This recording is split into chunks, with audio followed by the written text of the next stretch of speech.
नमस्ते दोस्तों, उम्मीद है आप सब ठीक होंगे।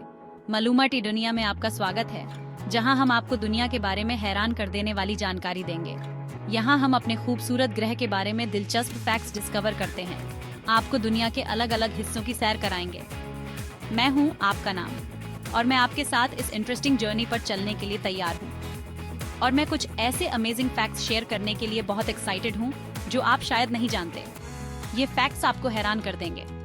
इतिहास की सबसे छोटी जंग से लेकर जो सिर्फ 38 मिनट्स तक चली, दुनिया के सबसे गहरे लेटर बॉक्स तक जो समुद्र की तह में है, हम एक ऐसे सफर पर निकलने वाले हैं जो आपको हैरान कर देगा।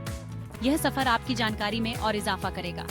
हम ज्ञान के छुपे हुए खजाने खोलेंगे और आपको ऐसी जानकारी देंगे जो आपने पहले कभी नहीं सुनी होगी, और उन अनयूजुअल कहानियों में जाएंगे जो हमारी दुनिया को अलग बनाती हैं। ये कहानियां आपको हैरान कर देंगी। तो आराम से बैठें अपनी फेवरेट ड्रिंक के साथ और इस सफर में हमारे साथ शामिल हों। यह सफर आपको दुनिया के अलग अलग हिस्सों की सैर कराएगा। जरा सोचिए, सन 1896 है। ब्रिटिश एम्पायर अपने चरम पर है, ज़ांज़ीबार के साम्राज्य के सामने। जब ब्रिटिश रूलर्स चाहते थे कि ज़ांज़ीबार का सुल्तान हट जाए, तो उसने मना कर दिया। तो ब्रिटिश ने महल पर बमबारी करने का फैसला किया। पूरी जंग सिर्फ 38 मिनट तक चली।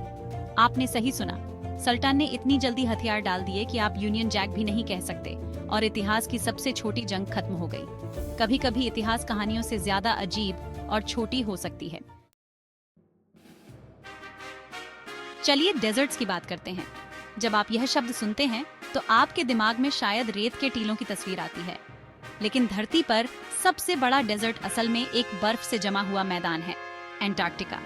ये 5.5 मिलियन वर्ग मील से ज्यादा क्षेत्र में फैला है, जो सहारा डेजर्ट के क्षेत्रफल का दोगुना है। डेजर्ट्स की पहचान उनकी ड्राइनेस से होती है, उनके तापमान से नहीं। इतनी बर्फ होने के बावजूद एंटार्क्टिका में आपके आम डेजर्ट से भी कम बारिश होती है। अगली बार जब कोई कहे कि डेजर्ट सिर्फ गर्मी के बारे में है, तो उन्हें एंटार्क्टिका के बारे में कुछ ठंडे, सख्त फैक्ट सुनाएं। क्वारंटीन शब्द हम सबके लिए बहुत जाना पहचाना हो गया है, लेकिन क्या आपने कभी सोचा है कि यह कहां से आया? इस शब्द की जड़ें सदियों पुरानी हैं और इसकी कहानी बहुत दिलचस्प है। आइए 14वीं सदी के वेनिस वापस चलते हैं, काले प्लेग के दौरान। ये वह समय था जब वेनिस एक अहम व्यापारिक केंद्र था और इसके बंदरगाह दुनिया भर से आने वाले जहाजों से भरे रहते थे। यूरोप अफरा तफरी का शिकार है। हर तरफ डर और हताशा फैली हुई है और लोग अपनी जान बचाने के लिए संघर्ष कर रहे हैं। काला प्लेग पूरे महाद्वीप में फैल रहा है। लाखों लोग इस महामारी का शिकार हो रहे हैं और इसका कोई इलाज नहीं मिल रहा है। लोग इसके फैलाव को रोकने के लिए बेचैन हैं। हर कोई अपनी सुरक्षा के लिए अलग अलग तरीके अपना रहा है। वेनिस के लोग, जो अपनी समुद्री कौशल के लिए जाने जाते थे, आगे आए। उन्होंने एक अनोखा उपाय निकाला। उन्होंने आने वाले जहाजों को बंदरगाह पर लंगर डालने से पहले 40 दिन तक अलग थलग रखा। यह एक बहुत ही समझदारी भरा कदम था। इस अवधि को इतालवी भाषा में क्वारंटीना कहा जाता था, जिसका मतलब है 40। यह तरीका बहुत कारगर साबित हुआ। हमारा आधुनिक शब्द क्वारंटीन इसी तरीके से आया है। यह एक यादगार मिसाल है कि कैसे एक साधारण सा विचार दुनिया को बदल सकता है। मुश्किल समय में भी इंसानी समझदारी जीत जाती है। ये कहानी हमें याद दिलाती है कि हम हमेशा नए हल खोज सकते हैं, चाहे हालात कितने ही मुश्किल क्यों ना हो। चैप्टर 4, ब्राजील, जैव विविधता का खजाना। हम अमेज़न के वर्षावनों में जा रहे हैं, जो जीवन से भरपूर हैं।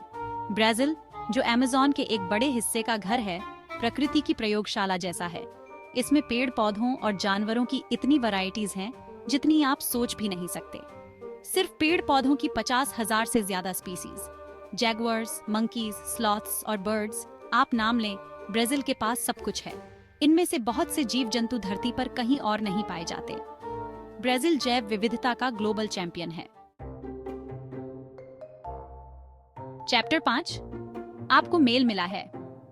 पानी के अंदर? चलिए डाक की बात करते हैं। क्या आपने कभी सोचा है कि पानी के नीचे भी डाक भेजी जा सकती है?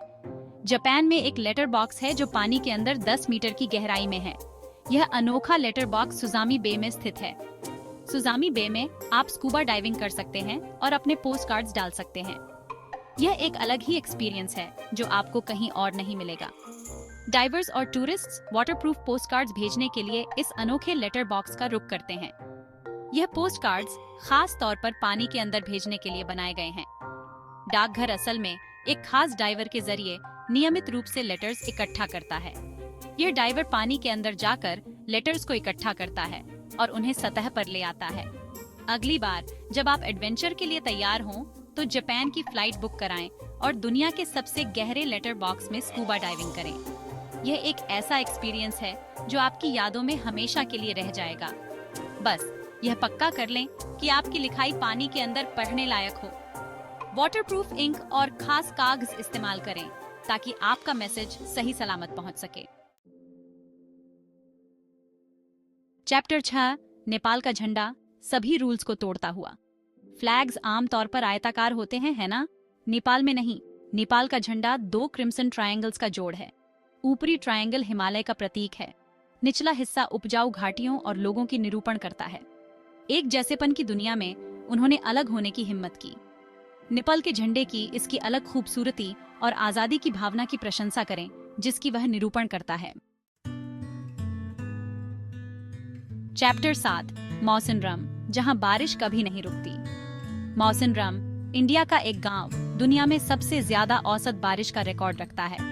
सालाना 466.4 इंच बारिश। मौसिनराम के लोग मजबूत छतों और अलग बारिश से बचने वाले कपड़ों के साथ रहने के आदी हैं। लगातार बारिश के बावजूद मौसिनराम बेहद खूबसूरत है। हरी भरी पहाड़ियों, झरनों और हरे भरे पेड़ पौधों की कल्पना करें। यह किसी असली वर्षावन की स्वर्ग में कदम रखने जैसा है। चैप्टर 8, वह जगह का नाम जो जबान को लड़खड़ा देता है। न्यूजीलैंड में एक पहाड़ी है जिसका नाम लेना लगभग नामुमकिन है। ताउमाता वाकातांगे हांगा क्वावाओता माटियट उरिपुका कपिकी मांगा होरुनुकुपोकाई वेनु अकितानाताहु।